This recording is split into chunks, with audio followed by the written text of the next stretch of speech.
Ay, malapit na tayo dito. Ang laki ng statue. Oh, ang laki.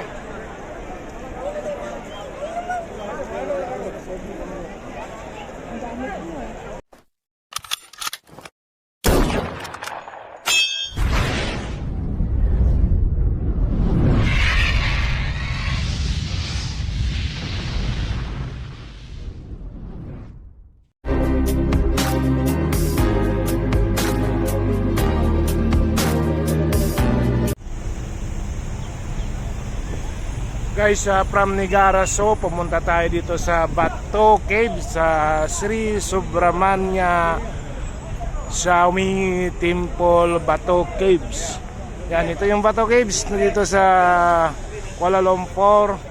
At napakaraming tao, guys. So, dami.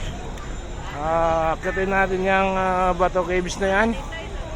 Hindi ko alam kung kayanin natin yan.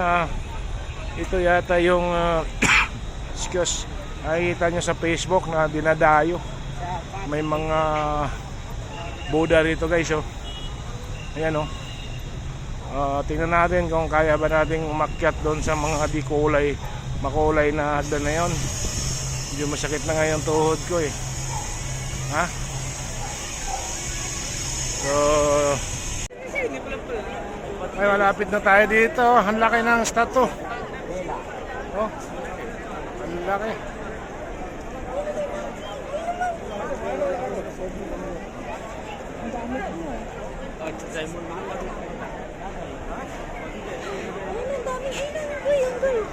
Saan? Ayun, ang dami sa taas.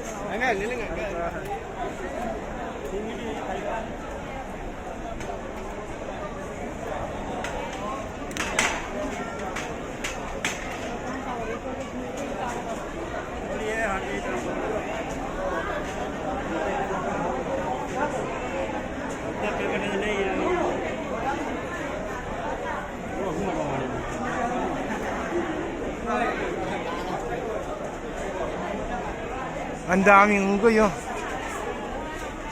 Guys, ang daming wild na unggoy dito.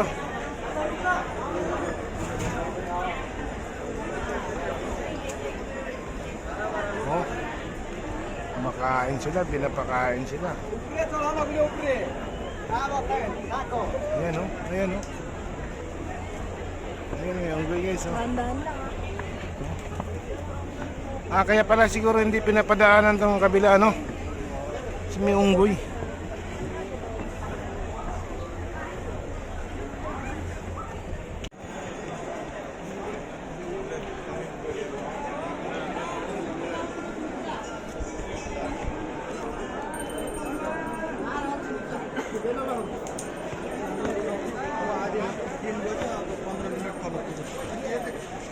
Guys, nandito na kami sa loob ng cave. Dami pala dito souvenir item. Yan, oh. Ang dami rin tao. Tatawid pa tayo sa kabila para maka-exit tayo pabalik. Ha?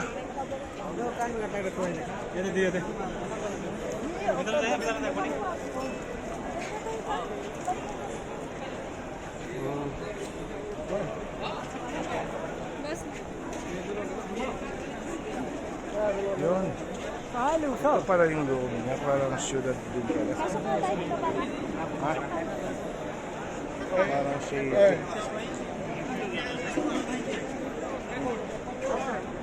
Bawal dyan. Oo, exit ka dyan, oh. Bawal nga dyan. Ito yung cave, may security.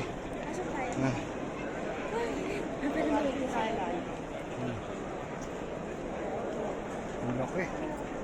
Laking kuweba.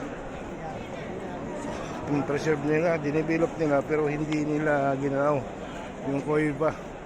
Lagyan lang nila ng hagdan.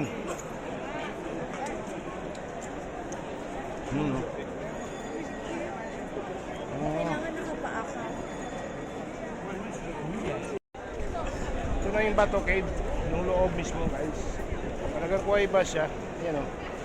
Pero dito sa labas, binibilot nila, ginawa nilang parang temple, no? Kat kami, 300 step. Ang dami unggoy. Sa daanan. Parang ano na, immune na sila sa mga tao.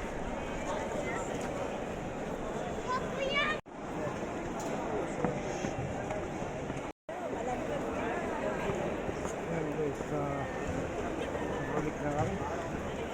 Rating na namin dito sa dulo. At sambahan pala yun doon ng mga Hindu. Yung mga kapatid natin ng mga Hindu.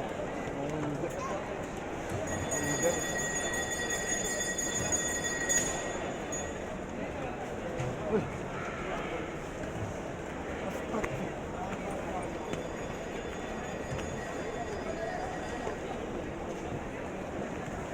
Pagkaktak ng pawis ko.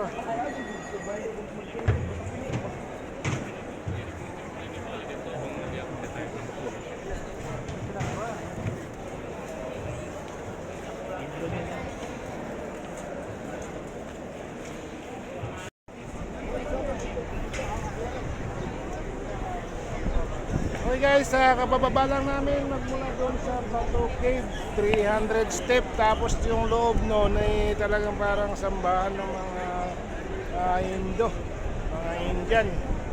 So dito na kami sa baba at napakaraming tao, ang dami. Yung nakita mo yung Buddha na yan, ang laki mo.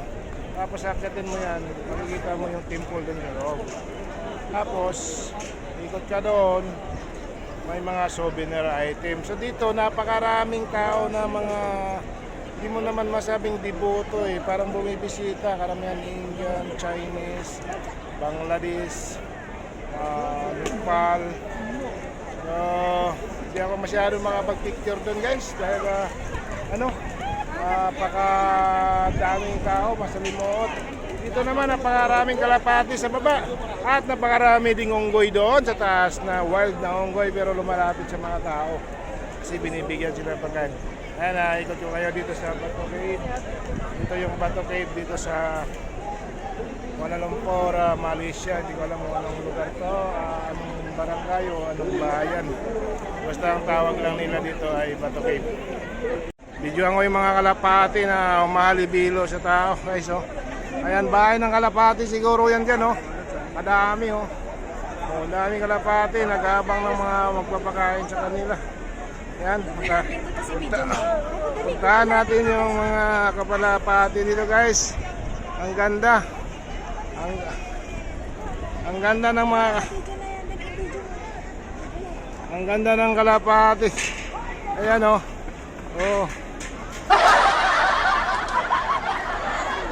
Yan, ang dami kalapati! Ayan Harap, ang dami. Ang dami, naglalaro ng mga Chinese. Tuwa sila sa mga kalapati, may nagpapakain dito guys. Ayan ang mga kalapati sa taas. May bahay sila dyan, parang bahay na nila yan. Dami kalapati. Mga libigo sa tao. Ayan. Yun ang koi pa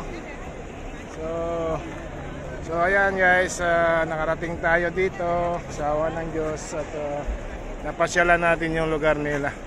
Amazing. Sulit ang tour na to.